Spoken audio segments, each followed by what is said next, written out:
The string quartet hadn't even finished their first song when I heard Darren's voice slice through the room like broken glass. "Seriously, Mom, that's your new husband? He looks like he crawled out of a bus station." For a moment, I thought maybe I'd misheard, but then came the laughter. Sharp, unkind, familiar. It wasn't just Darren. Tiffany's family joined in her mother's smirk, her father's sarcastic clap, her brother's snort loud enough to draw glances. I froze, hand still resting on Robert's arm. We hadn't even made our entrance yet. The ceremony had ended just 20 minutes earlier, tucked away in a quiet corner garden, with chairs draped in soft linens and lemon verbena tucked behind every place card. Robert had cried when he saw me walk down the aisle. He kissed my hand 3 times when he made his vows. He'd waited so patiently for this day. And now my only child was standing in the center of the reception, pointing like a child on a playground. "He's just a poor old man," Mom Darren said again, louder this time. "You deserve better." Robert didn't move. He simply reached for my chair and helped me sit. Still quiet, still calm. That was who he was. Gentle, deliberate. The kind of man who opened doors, who washed dishes without being asked, who listened when no one else bothered to. But me, I wasn't calm. Not anymore. I looked at my son. The boy I raised by myself for 28 years. The boy I held through stomach flus, scraped knees, and court summons. I'd gone without dental work to cover his textbooks. I'd cleaned other people's bathrooms to pay for his wedding. And here he was, jeering at the man who held my heart, in front of everyone. My fingers curled slightly under the tablecloth. My chest didn't ache, it burned. The wedding planner walked toward us, trying to smile through the tension. "Would you like to continue with the toasts?" I glanced at Robert. He nodded, but I shook my head. There would be no more speeches today, only consequences. The planner's clipboard trembled slightly as she approached our table, trying to wear the kind of neutral smile you practice in a mirror. "Would you like to continue the toasts?" she asked softly, eyes flicking to the crowd, then back to me. I looked past her, past the glinting glass and centerpieces, to where Darren stood by the bar, already topping off his champagne. Tiffany leaned into him, laughing, like they'd just pulled off a harmless prank. "No more speeches," I said. "Just serve the meal." The planner gave a tight nod and disappeared. I sat down next to Robert. His hand was warm and steady on mine, a quiet anchor. Across the room, his sister raised her glass gently in our direction, her way of saying, "We see you," without needing to say anything at all. But the atmosphere had shifted. A hush had fallen, not respectful, but awkward. Too many eyes darted, waiting for drama that never came. We gave them none.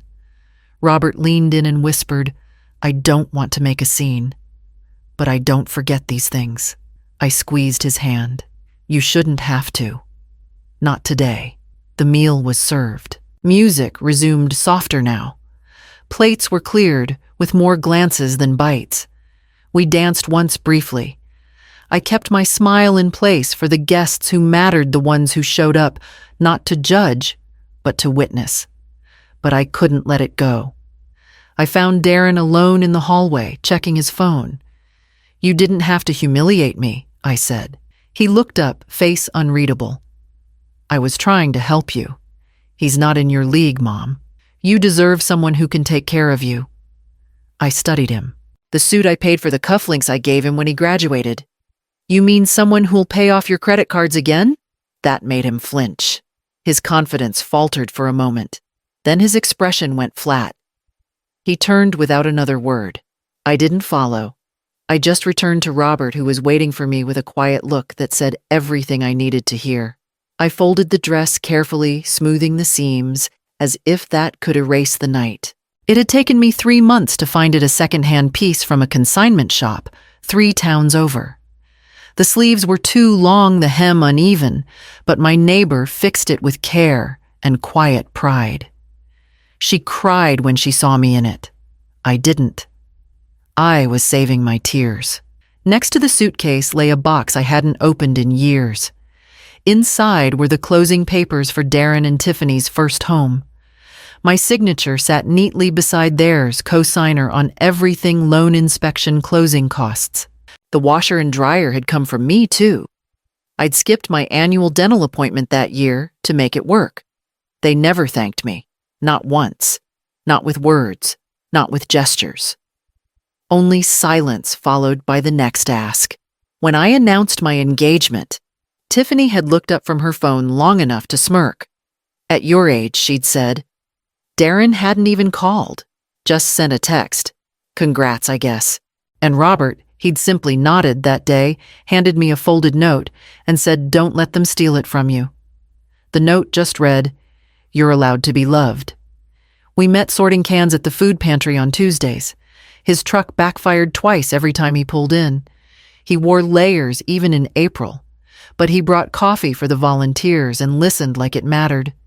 He never asked me about money, never once made me feel like a project.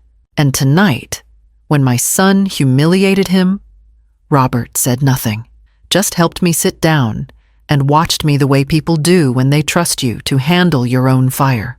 I zipped the suitcase and set it by the door. We were leaving in the morning, 3 days by the lake, no phones, no interruptions. Robert entered the room still in his wrinkled dress shirt. What did I ever do to raise someone like that? I asked quietly. He didn't answer. He just reached for my hand and let the silence hold the rest. The fog outside curled around the trees like smoke, softening the world until it felt far away. I held the mug Robert handed me, letting the steam warm my face more than the coffee itself. 2 days away hadn't dulled the sting, but it had quieted the noise. I finally spoke. Not looking at him. Why didn't you react? He stirred his own cup slowly. Because you deserved a wedding, not a fight. I turned to him. But you didn't look surprised. He gave me that patient smile I'd come to know. It's not the first time someone's underestimated me. Just the loudest. I sat with that a moment. You know he thinks you married me for money. I do. Did you?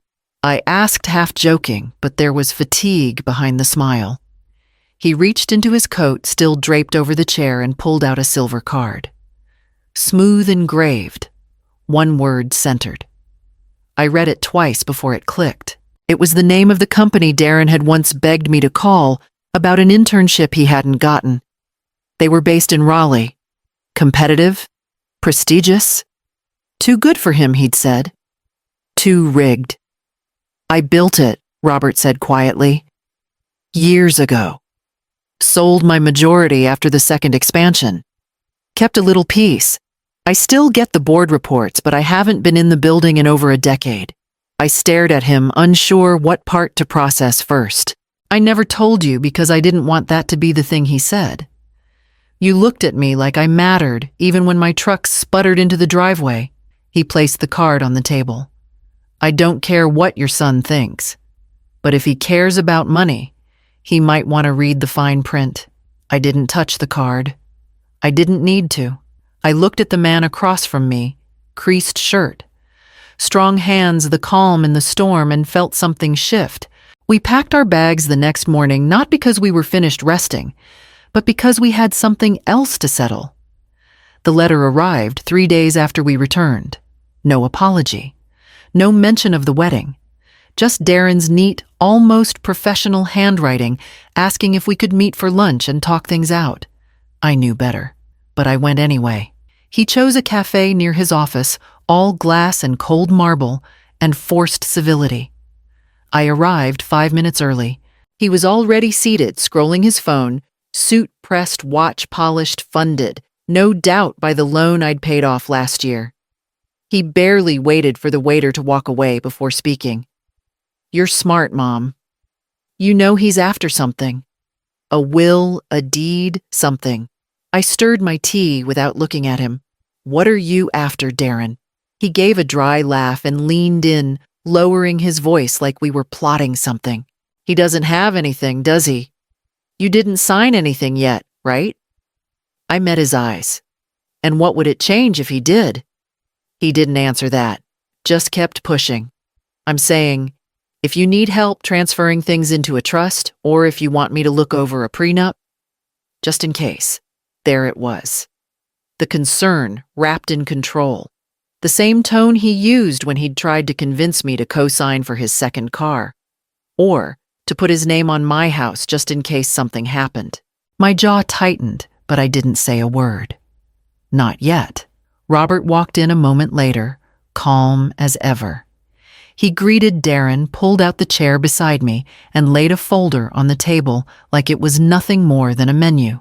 "Thanks for your concern," he said gently, "but we're quite organized." Darren's smile twitched.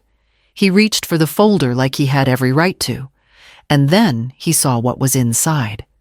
Titles, statements, legal documents, all in order, all sealed, all binding. His face drained of color. I didn't speak. I didn't need to.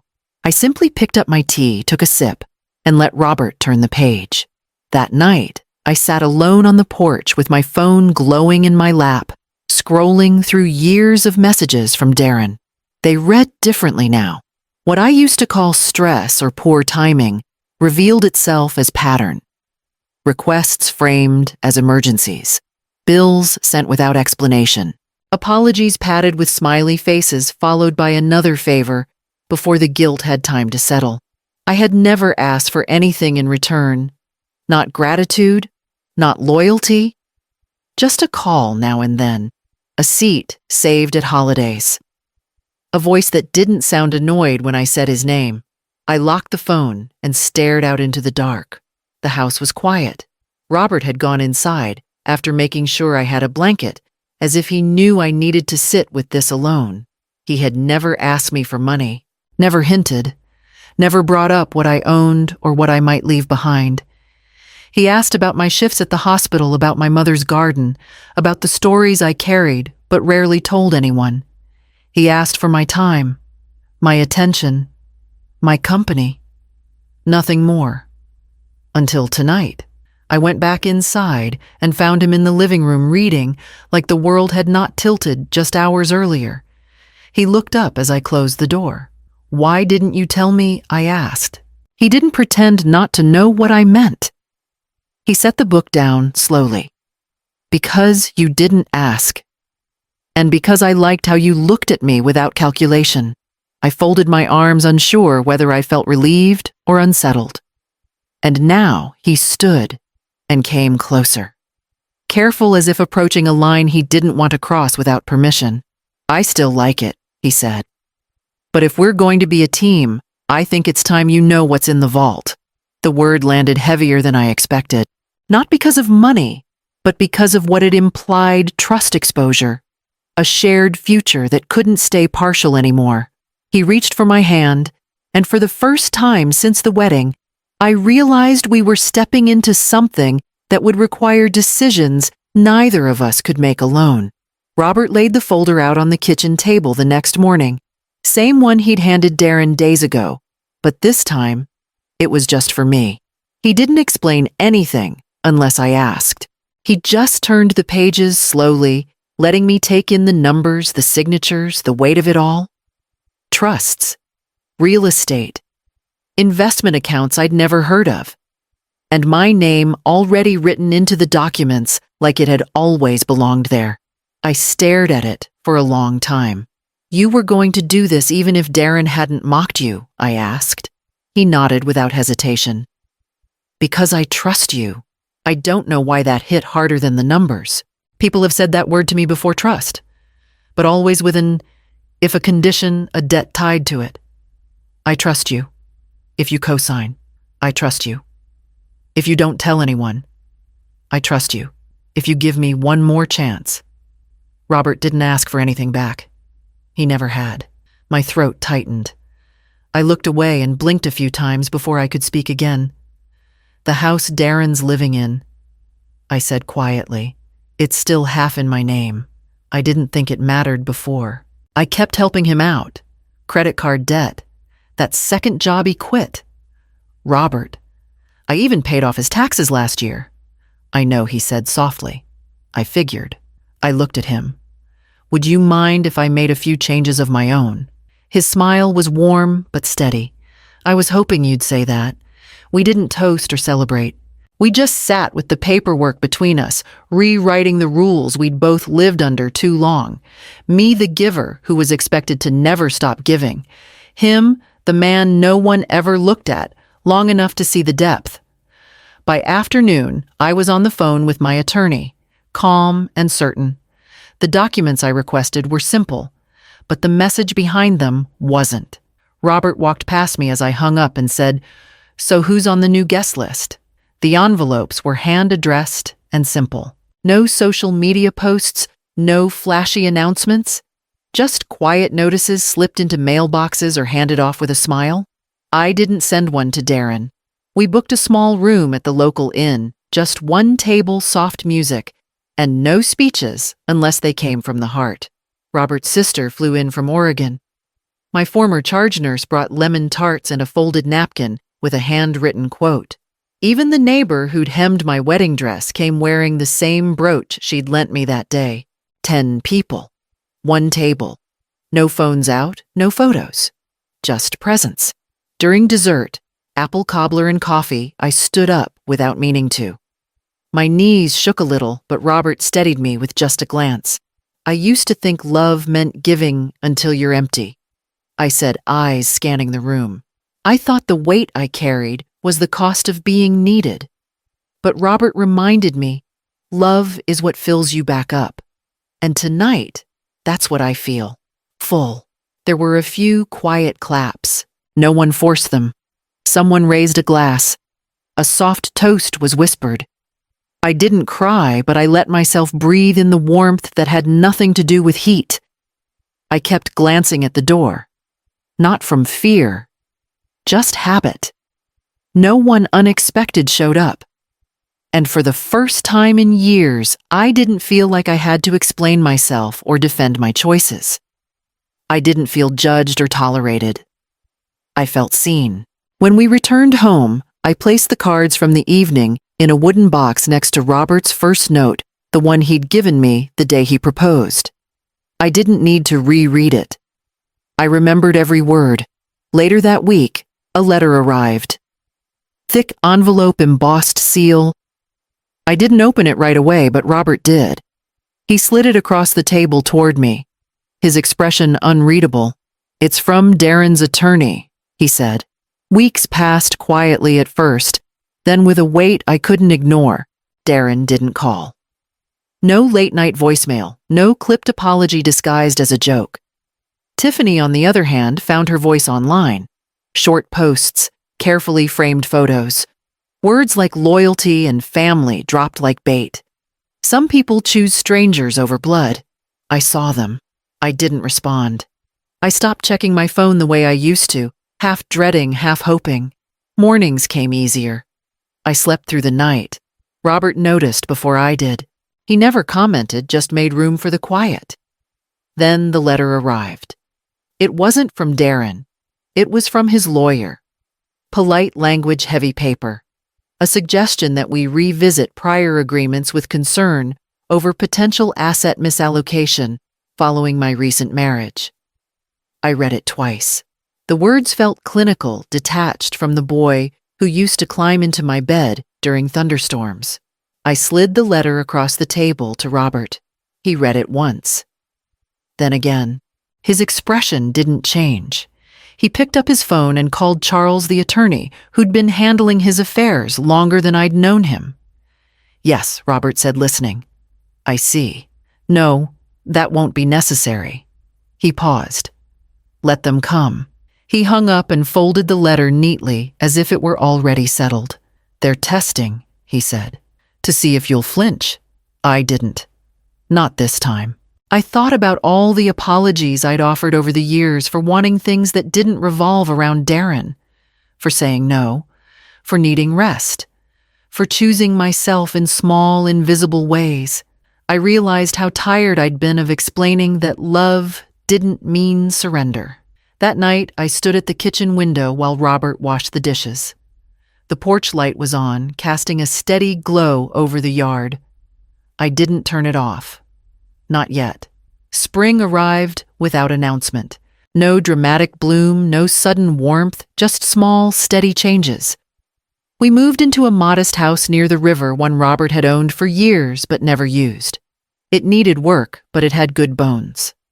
I liked that. I planted herbs along the windowsill, basil, thyme, mint. Nothing fancy. Just enough to scent the air when the breeze came through. Robert spent hours in the garage building shelves and sanding old wood until it shone. There were no reporters, no second letters, no lawsuit. Just quiet mornings, the smell of toast and coffee, his hum as he folded laundry or wiped down the counters. Some days we said little. Some days we talked about everything. Time felt slower, more honest. The chairs on the back porch always faced the sun. One evening, he brought out a box I hadn't seen before. It was small, cedar-lined with a velvet ribbon around it. Inside was a photograph, our wedding day. Not the public one, not the one with Tiffany's glare and Darren's sneer in the background. This was from the first hour in the garden, when the light had filtered through the trees just right. My dress fit. His suit wrinkled slightly, where his hand had held mine too tight. I looked at it for a long time. I don't regret it, I said finally. Any of it. Even the ugly parts. Robert nodded. Neither do I. We sat for a while after that. The photo lay between us on the porch table, catching the gold of the setting sun. Later, I stood and walked to the switch by the door. I flipped on the porch light, as I often did, even when no one was expected. Not for Darren. Not really.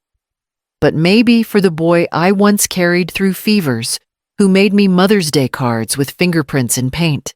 That version of him hadn't been seen in a long time. But some nights, I still let the light burn just a little longer.